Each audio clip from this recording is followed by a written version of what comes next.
Good afternoon. I'm here to introduce our guest speaker.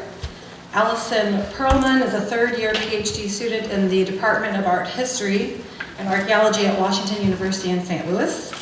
She focuses on late 19th century European art with a particular interest in space of the artist's studio at the turn of the century.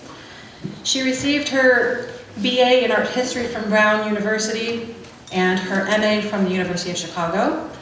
Prior to attending Washington University, Perelman was a research associate at the Art Institute of Chicago. She was the dedicated researcher for all Impressionist and post-Impressionist exhibitions, including Degas at the track on the stage, Van Gogh's bedrooms, and Gauguin, Artist as Alchemist, for which she was also a contributing author to the catalog. She is here today to present for us a lecture titled Paul Gauguin, Ancient Religions, Modern Myths. Welcome, Allison.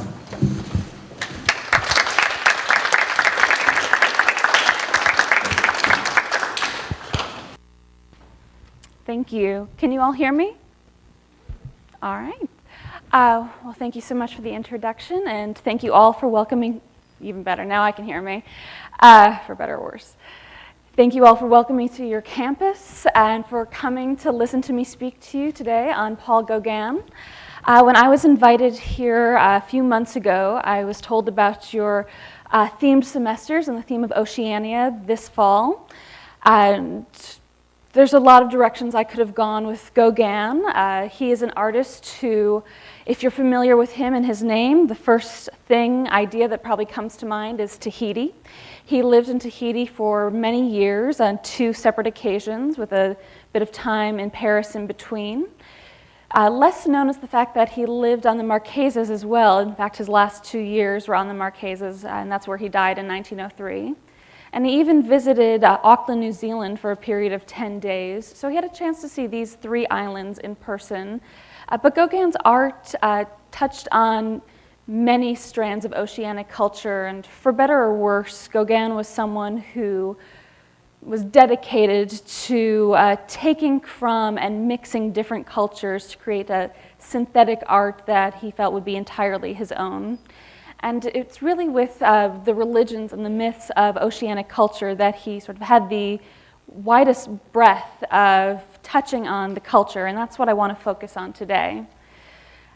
Gogan and Tahiti are intimately entwined. If you think of Gauguin, you think of Tahiti, as I said, but for many people thinking of Tahiti, they evoke the vision that Gauguin created. And this myth has persisted that Gauguin truly found this tropical island paradise on Tahiti, where in fact the truth and the reality was much more complicated. But this myth persists in large part to Gauguin's own efforts to sell this story of his life as a way of promoting his own art. And among the myths I'm going to be discussing today is the myth that Gauguin created about himself and his public persona, and that might be the tallest tale of them all. But just as a bit of background, Gauguin was perhaps the most widely traveled artist of the 19th century, and this began well before his artistic career ever began. He lived in all these places marked on the map for you, from France, of course, where he was born, visiting Martinique as a young artist in Panama, living in Tahiti on 2 occasions, as I said, dying in Iva-Oa on the Marquesas. And although he was born in Paris, Gauguin spent his early childhood in Peru. He was the son of a French-Peruvian woman, and as revolution broke out in France in 1848, his family fled to Peru. So his first language was Spanish, and although he left by the age of 6, these memories lasted with him and would impact his art, his aesthetic, the materials that he used, and he never forgot the Peruvian ceramics that his mother collected and brought back with them to France when they returned. Back in France, in the town of Orléans, outside of Paris, where he had family connection, Gauguin entered and became a student and a boarder at a Catholic seminary, where he underwent what he called the theological studies of my youth. And in addition to taking typical courses of a French school student, such as classics, language, philosophy. He also took courses in Catholic liturgy and biblical literature. So for a decade, really, he was studying Catholic religion very, very closely. And even though he would have a very complicated relationship with Catholicism for the rest of his life, he was absolutely well-versed in Catholic scripture and Catholic practices. Then as a young man, once he had completed his education, Gauguin joined the Merchant Marine and later the French Navy and sailed around the world. He visited India, Brazil, Chile, Norway, Italy, Greece, Croatia, even the Arctic Circle. He sailed around the world twice, all before the age of 25. So he truly encountered many different locales and cultures at a very young age, well before becoming an artist. When he returned to France in 1872 as a young man, a family connection helped him get a job as an assistant to a stockbroker, and he started earning a little money. He married a Danish woman as they started a family together, and it was around this time that Gauguin entered the Parisian art world, not as an artist, but first and foremost as a collector. Once he had enough of a disposable income, he began meeting modern artists, which at that time were the Impressionists, and collecting their work, and then he became what we call a Sunday painter. You know, he was working 9 to 5, Monday through Friday, but on the weekends he was going out with artists like Camille Pissarro or Paul Cézanne and working with them side by side, creating a style that we do not associate at all with Gauguin, even though he worked in this style for many years, creating works that are very typical of what would be seen at the Impressionist exhibitions where he began participating. And at this time, religion is really not a factor in his life or work, and that's not surprising for an artist working in an Impressionist vein. They were overwhelmingly secular artists. He was working outdoors like the Impressionists were, and he was investigating similar subject matters, the Impressionists. Degas was another mentor for Gauguin, and you can see him also exploring ideas of performers and Parisian nightlife. But from very early on, Gauguin was separating himself from the Impressionist pack by being very experimental with his materials. And here we see a similar sort of composition, a similar subject being rendered in a mix of wood and plaster, which is not something you would typically find in an Impressionist exhibition or really any modern artist at the time. That was something that separated himself, but he was still sort of hardly the most prominent artist among the Impressionists, and he was having trouble making a name for himself. And so he decided in the mid-1880s, when he was having this sort of crisis of confidence, artistic crisis of self, to leave Paris, to move to the western coast of France, the area of Brittany, first arriving in the small town of Pont-Aven in 1886. And he was not alone in making this trek. Brittany had a large appeal for artists and for Parisians in general. It was a region of France that had strong Celtic ties, and it was perceived as being somewhat backwards, very steeped in tradition. Now, this was a perception that was fed both by, let's say, Parisian snobbery and the belief that anyone who didn't live the way they lived was sort of out of step with time. And it was also something fostered by the Bretons themselves, because it became a very popular tourist destination. So they stood to benefit by promoting this idea of this sort of otherworldly medieval society that was still existing in the 19th century. And a number of artists were drawn to this area. And here we see a much more academic artist, official type artist than Paul Gauguin ever was, painting a scene of Breton life. And religion was perceived as being intrinsic to the Breton lifestyle. And here we see a scene of a Breton pardon, which was a frequent event in Brittany of a church ceremony. There was typically a procession before the parishioners would return to the church for indulgences, which is why it was called a pardon. But with the costumes, with the life centered around the church, with all these practices that were still going on in Brittany, it was perceived as being this sort of almost primitive area that was still within France. And even though Gauguin had traveled widely as a young man, it was in going to Brittany that this was the first time as an artist he left Paris searching for an exotic locale that would inspire his art and push him to new levels.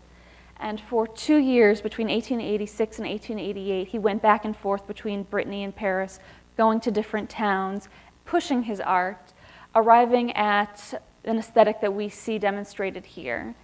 Now, I only have less than an hour to speak to you today, so I'm rushing through part of Gauguin's career. As you can see, there is a huge leap between that very impressionist still life that I showed you before and this painting, which is rendered in a completely different aesthetic. And if I had another hour, I would easily spend it going through the steps of how he went from that impressionist artist to what we see here.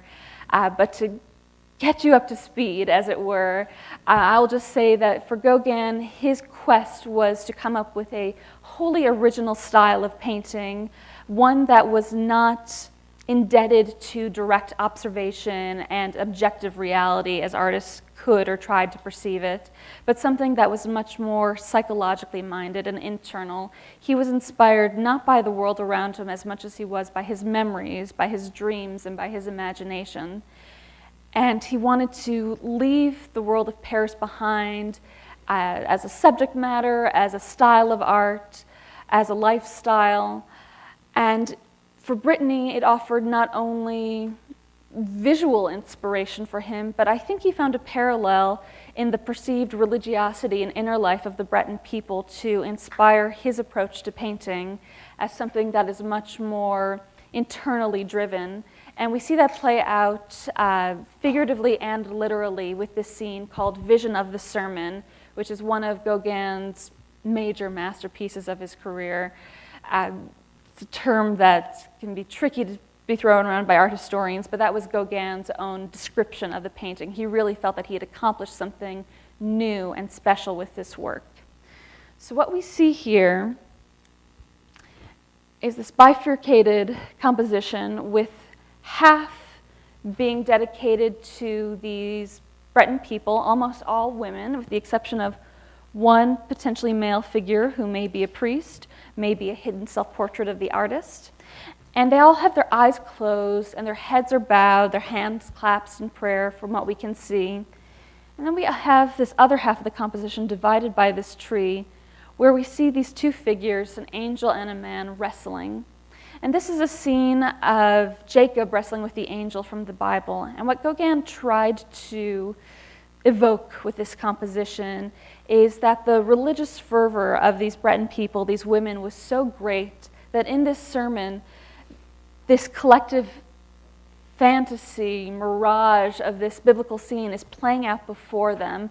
He did not want anyone seeing this painting to think that this was a real scene of Breton people observing a wrestling match, although there was a tradition of wrestling matches in Brittany that likely inspired the scene.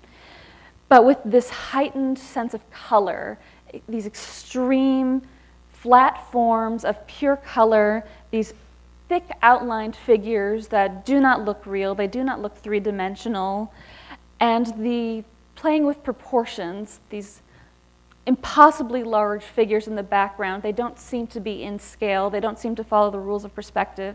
He wanted to heighten viewers' awareness to this fantasy he's presenting of this vision. And he said about the painting that I've achieved a great rustic and superstitious simplicity of the figures. And I think both the words rustic and superstitious are key to understanding what Gauguin's goals were with this painting and with much of the art he created and would continue to create throughout his career. Rustic we can think of as a synonym to rural, to primitive, to the opposite of everything that Paris, as the urban and urbane, sophisticated, cosmopolitan center of Paris, stood against. And superstitious, the idea of both tradition and belief that is not grounded on scientific fact, but on these sort of perpetuated myths and beliefs. He wanted both to be implied and recognized in his work. And he saw the two as tied, that the further removed you were from urban society, the more rustic, the more primitive you were, the more likely you were to find this sort of superstitious religiosity. And that's what he was seeking. At the same time, while in Brittany, Gauguin revisited this composition in a very different work. This carved cabinet, which was a collaboration with another artist, the young Émile Bernard, only 20 years old when he worked with Gauguin. I imagine some of you are about that age. And together they carved the 5 panels that make up the facade of this cabinet. And if I had another hour, another story I would have loved to tell you is Gauguin's extreme material experimentation. That's another way Gauguin differentiated himself from his artistic peers, is that he worked not only with oil on canvas, but in printmaking, in wood carving, in ceramic, as you'll see, printmaking, painting on glass. He really thought that no material was beyond the reach of an artist. And in the center panel, he's returned to the composition of his most successful painting to date, at least in his eyes. It wasn't a financial success. He had trouble selling it. But we see, again, figures with their heads bowed before 2 wrestling figures with the same sort of interrupting tree branch. Now, this is an even harder to read composition, and he's not really interested in legibility. He doesn't want to sort of handhold his viewers into understanding his compositions. He's much more interested as an artist in the challenge of translating a very horizontal composition into a strictly vertical panel. And I think he enjoyed or even celebrated the clunkiness and the ambiguity that this translation offered his composition. These figures are mixed in with a number of other Breton figures, secular figures, as well as figures from Martinique, where he had traveled the year before and spent a few months living and depicting the people there. And then there's also this bottom panel, which shares with the central panel a religious theme. An unclothed man and woman in this sort of outdoor setting have been read as Adam and Eve in paradise, and in fact that is the source of the name of this cabinet, Earthly Paradise. And Adam and Eve, but particularly Eve, would be a continual theme for Gauguin that he would revisit throughout the 1890s especially, and over the course of his career. Now, many artists of the same era as Gauguin were looking to the Bible for inspiration, and Salome was the far more popular figure of the biblical woman, particularly the temptress, and a number of artists depicted Salome, but Gauguin never did. Instead, he was far more interested in the idea of Eve as this pure female figure who gave in to temptation, became a temptress herself, and spoiled paradise for Adam and Eve herself.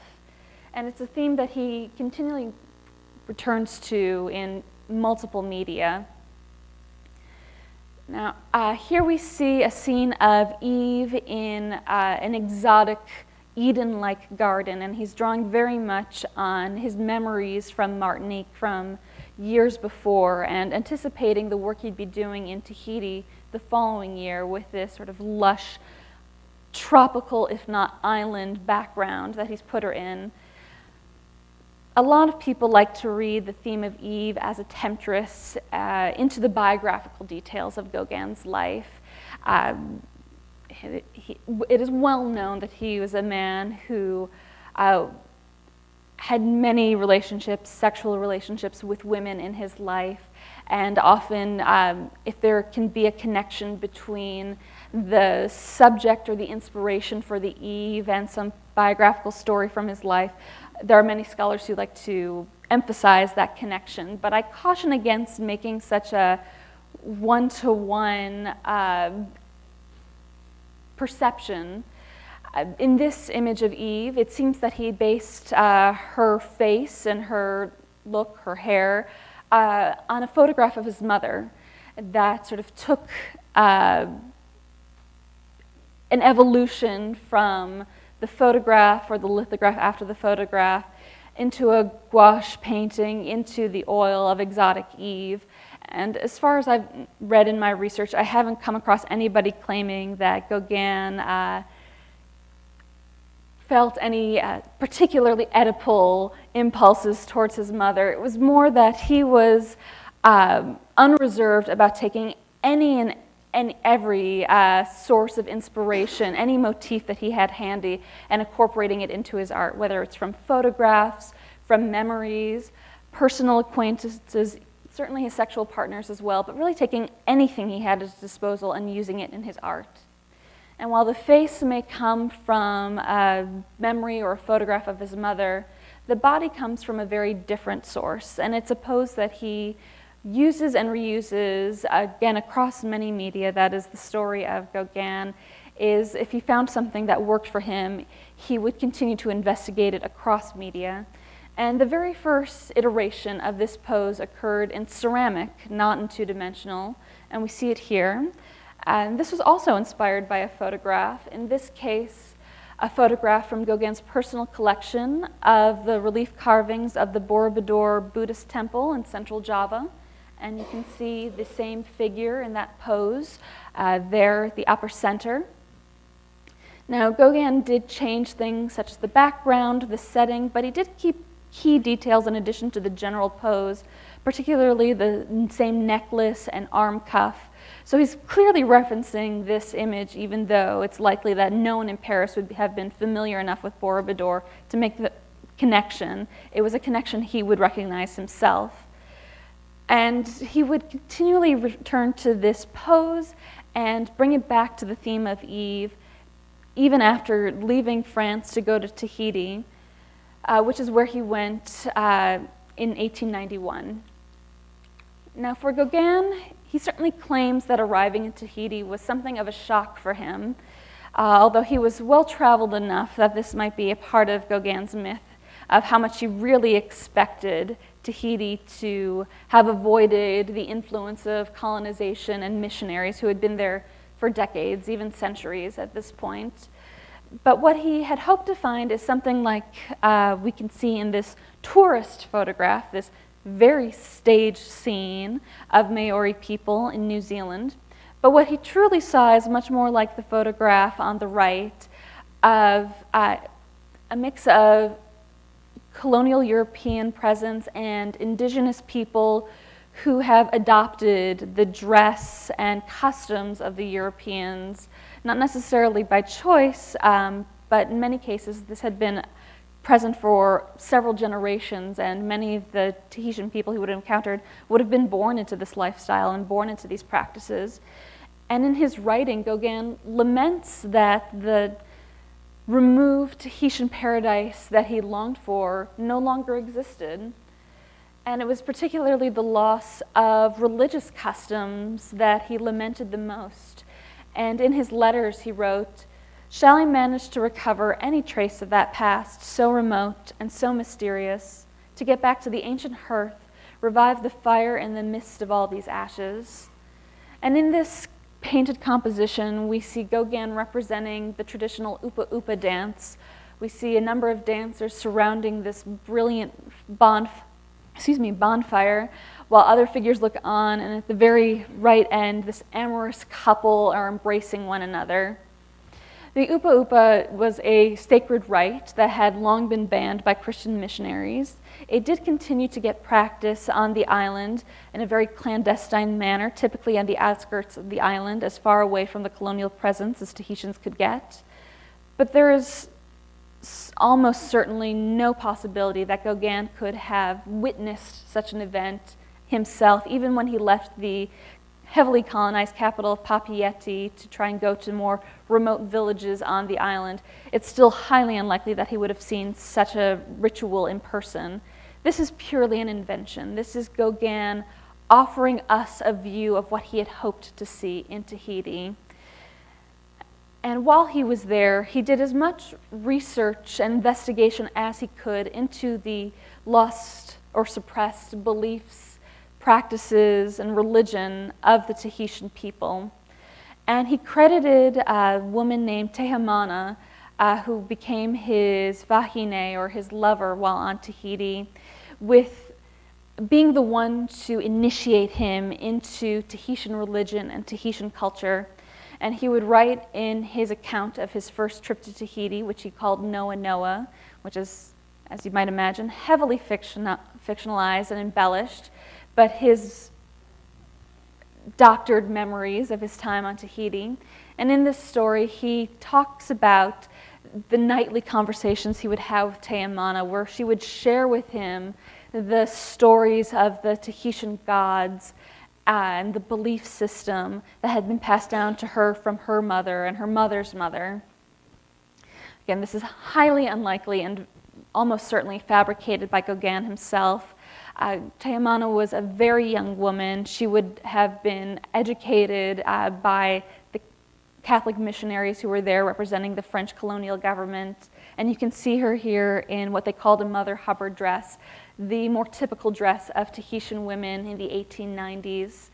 And even so, while Gauguin loved to think of the Tahitian religion as a sign of the matriarchal society he hoped to find there, in fact, Tahitian religion had largely been located in the male priests and not necessarily welcoming to the women of the island. So it's unlikely that Teamana's mother and her grandmother would have had access to these stories to pass down to her, to pass down to Gauguin. What we do know is that Gauguin read very closely the account of a man named Jacques-Antoine Morinhout, who was a French statesman who lived in Tahiti in the early 19th century, writing down as much as he could discover about the rituals and practices of Tahitian religion. And in fact, we know Gauguin was intimately familiar with this text because he transcribed large passages of it into a text of his own called Ancien Culte Maori, Ancient Maori Cult. And just to unpack that title a bit, ancient, ancien in France, can mean antique or can just mean old. Cult in France, it doesn't have the same connotation that it has in English. Really any religious, spiritual belief that has a group following can be considered a cult. So the beliefs of Oceania would be considered cults, but Christianity is also considered a cult in France. It's just the term they use. Maori is a bit more complicated. Gauguin was far from sensitive to the differences of oceanic culture, and he used the term Maori, which is specifically meant to stand for the indigenous people and culture of New Zealand, to stand for really any Polynesian culture. And he used it to describe Tahiti, he would use it to describe the Marquesas, and you see this perpetuated in Gauguin literature as well, where it's all defined as Maori, when in fact we know that Maori is a very specific term that shouldn't apply to the Tahitian context, but it is the term Gauguin used. So why did Gauguin go to the trouble of hiding the source of his knowledge for Tahitian religion, scattered as it was? Why did he claim that it was Teamana who had told him these stories rather than the book Morinhout had written and published in France? Well, he was trying to give himself and his art this air of authenticity, this sense that only he who had taken the time and the trouble to travel all the way by ship, spending 3-4 months at sea, leaving France to go to Tahiti, he who had left the capital to go into the outskirts of the island, to become a part, as he would claim to be, of local village life, of taking a Tahitian wife, as he referred to her, and she granted him access to this privileged understanding of Tahitian culture. That gave his art a lot more weight back in France, where he was always sending his art back. He was not keeping his art in Tahiti, or at least not trying to sell it in Tahiti. He had much more credibility from the story he created than if his French audience had known that they could have learned the same lessons from a book that was available in their own bookshops. So he was really trying to promote himself as someone who had this rarefied access that no one else could have gained but him. And the stories of the Tahitian gods that he learned from Morinhout, that he credited to Teamana, begin to appear in his Tahitian artwork. Once he had settled there, he began painting landscapes that have an increasingly religious or spiritual bent to them. And we see that in these two landscapes, where in the background we see these large god effigies surrounded by these figures dancing in devotion and ritual practice, as if it's a natural part of the Tahitian landscape as much as the trees and the flowers and the mountains, that religion is inseparable from Tahiti. Now, Gauguin could have never seen Tahitian religious sculpture such as it was. It had long been suppressed, hidden away, or even destroyed by the Christian missionaries who arrived on the island. So he had to invent what he couldn't find, taking inspiration from Marquesan tikis, but taking specific elements from Egyptian hieroglyphs with this very strong profile, inspiration from Buddhist sculpture and relief carving with the seated pose, and taking the idea of this sort of monumental scale from Easter Island figures. Nothing like this ever existed on Tahiti, and what had existed no longer remained by the time Gauguin arrived, so he took it upon himself to invent what he had hoped to see. And we see that same sort of figure very hidden in the background against this mountain. It really blends into the landscape. But here in this painting, today known as the Sacred Mountain, when Gauguin brought this back in 1893 to Paris and put it on display, he titled it, "There Dwells the Temple." But it's hard to recognize a temple in this painting. What we see is this expansive field enclosed by this highly decorative fencing with the mountains in the background, the large stone effigy, and a bit of smoke suggesting perhaps a ritual or a sacrifice. But other than that smoke, there's really no indication of any human presence in the scene. What Gauguin is trying to depict is what was known as the mare, the outdoor temples of Tahiti, that again were suppressed and eradicated long before he ever arrived. So he's again created the fantasy of what he hoped to see, taking from local jewelry to create this highly elaborate carved fence that really may not even be possible to carve with the local wood. It's pure fantasy, but it's again to give the sense that he had encountered something that no one else could have encountered. Now, mares had existed, and they had relics and statues in them before the colonists had arrived. And these figures were called ti. It's the Tahitian equivalent of the tiki. And while none of them were ever as tall as this painting suggests they were, they had existed. They were gone by the time Gauguin arrived. So again, he took it upon himself to make what he couldn't find, carving his own ti out of the local indigenous wood. And using local materials was another way he gave credibility and authenticity to his art. And he kept them as rough-hewn as possible and kept them in cylindrical shapes to emphasize that these had been taken from local branches.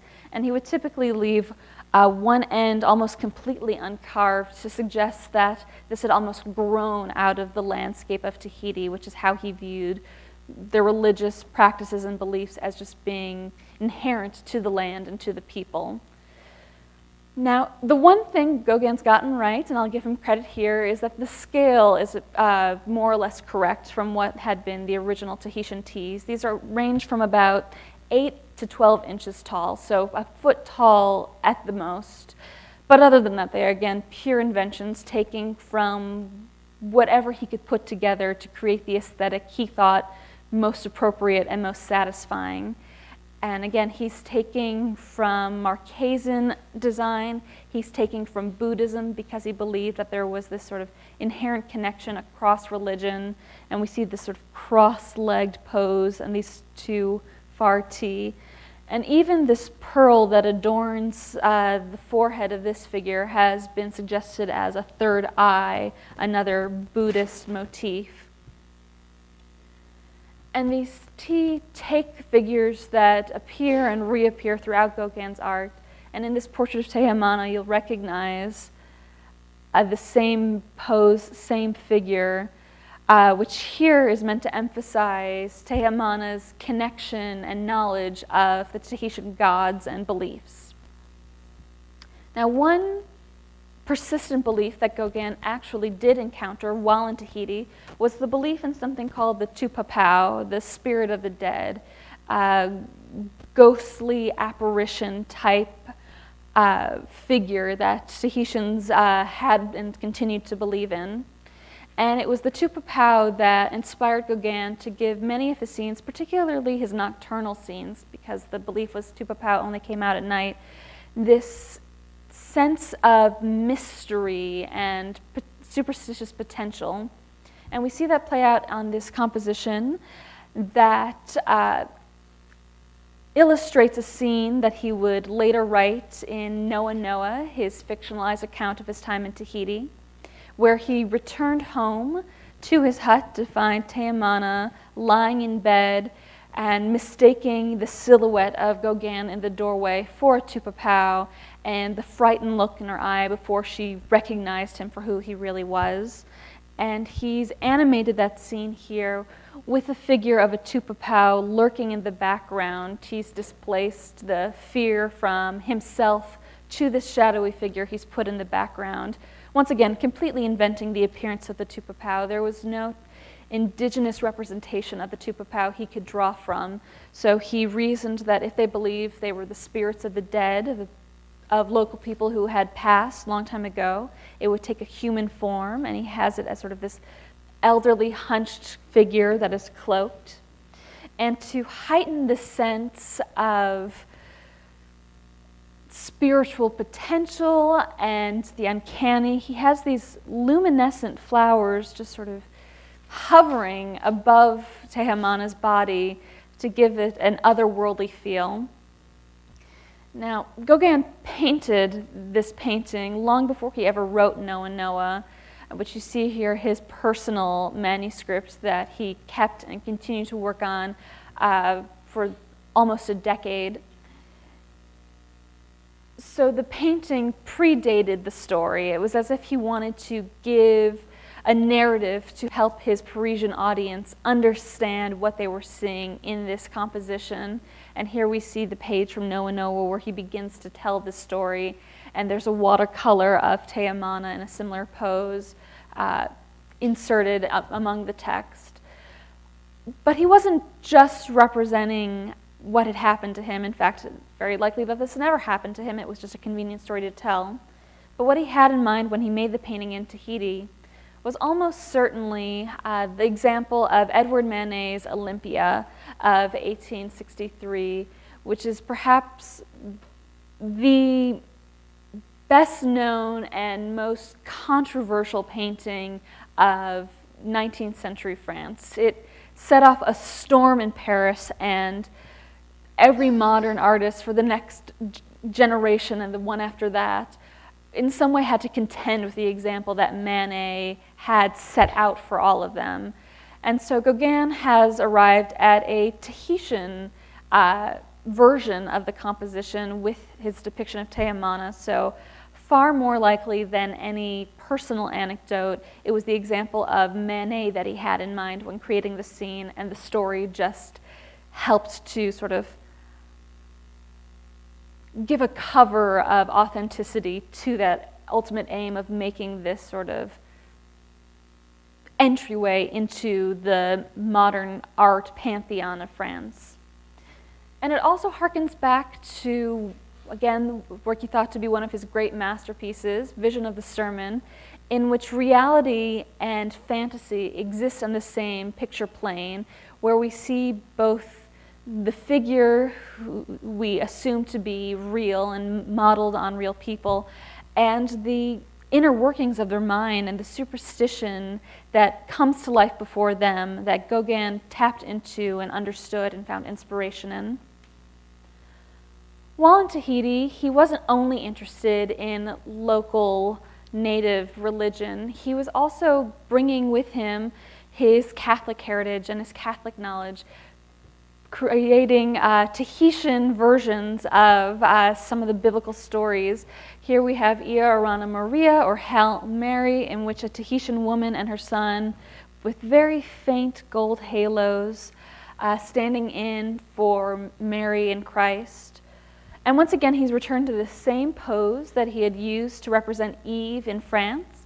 It is now representing a Tahitian Eve, where instead of the apple, he has substituted this fantastical tropical flower, and instead of the snake tempting her, it is now this strange flying lizard that hovers over her shoulder.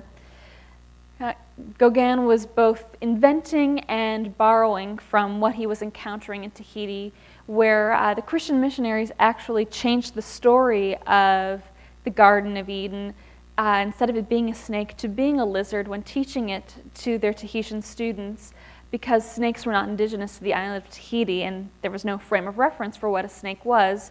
So it became a lizard in the stories taught to the locals, and Gauguin takes this and turns it into the lizard of his painting. Now this representation of a Tahitian Eve would be something he would revisit again and again in Tahiti and beyond when he returned to France. And again, we see this sort of progression of the figure from Borobudur becoming the figure on the ceramic, becoming this exotic yet still French Eve, to becoming the Tahitian Eve. And he worked in Tahiti in paint as well as in pastel. And when he returned to France in 1893, he continued to revisit the subject through his watercolors and watercolor monotypes, as well as in his drawings and his woodblock prints. As he was writing his memoirs of Tahiti in his Paris studio in 1893-94, he decided to create a very complicated series of 10 prints known as the No and Noah Suite to illustrate the book, although there's no one-to-one ratio of any particular scene in the book to the compositions he created. It's far more evocative. But one of those scenes is based on the Tahitian Eve composition. And while he was back in Paris, he continued to reflect on Tahitian religion, letting it drive his art and be a source of inspiration for him. And this painting, Day of the Gods, is sort of the culmination of that period, where he's created a scene of decreasing reality almost as you go from the top to the bottom, as you get sort of closer to us. The background is a perfectly ordinary potential scene of the shore with the mountains, a very small rider on the beach. But as you get closer, it becomes more fantastical. We have this middle register of another large god sculpture with worshippers on either side. Then we have these three strange figures who almost seem to represent the stages of life from birth to adulthood to death. And then this very bottom register, which goes into almost complete abstraction, anticipating the works artists like the Expressionists would do in the 20th century. So he's really finding a way to connect the religion of Tahiti with the sort of otherworldly or impossible sense of reality. He also went on to create new Tahitian gods while in Paris, creating this goddess he named Oviri, which translates roughly to wild or savage, working in ceramic, the largest ceramic he would ever make. In fact, it's about 2 feet tall. And very strange. You can see it from all sides here. But he felt that this figure was not only a Tahitian god of his own invention, but also something of a stand-in for himself. And it speaks to his dissatisfaction with returning to France and his desire to return to Tahiti, which is what he did in 1895. He left France for good, returning to Tahiti, spending another 6-7 years on the island before he became so dissatisfied with the increasing encroachment of colonization that he left Tahiti again in 1901, this time going to the Marquesas Islands, a bit more remote, bit harder to get to islands, where he built his last home. And it no longer exists, but we can see these contemporary sketches of it. And he decorated the entrance with these two flanking figures that you see represented here that speak to his return to the issues of Catholicism at the very end of his life. This time not as a student or practitioner of Catholicism, but someone who was highly critical, particularly the way that Catholicism was enforced and practiced on these islands. And he's represented Père Paillard, Father Lechery, a depiction of the local priest, and Therese, a woman who was his maid at home, but rumored to be his mistress. And that's a very confrontational way to decorate the outside of your home, is to take the sort of local gossip about the priest and the woman who may be a sexual partner and put them front and center and title them Father Lechery, inscribed at the bottom, so there's no mistaking who this might be.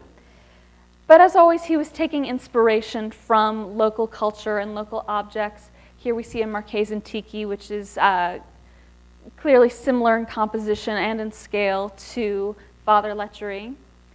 And one of his last works was a written treatise on Catholicism, and he sort of rails against it. He was highly critical of the impositions Catholicism placed on its practitioners, particularly the islanders who hadn't adopted it willingly but were sort of forced on it.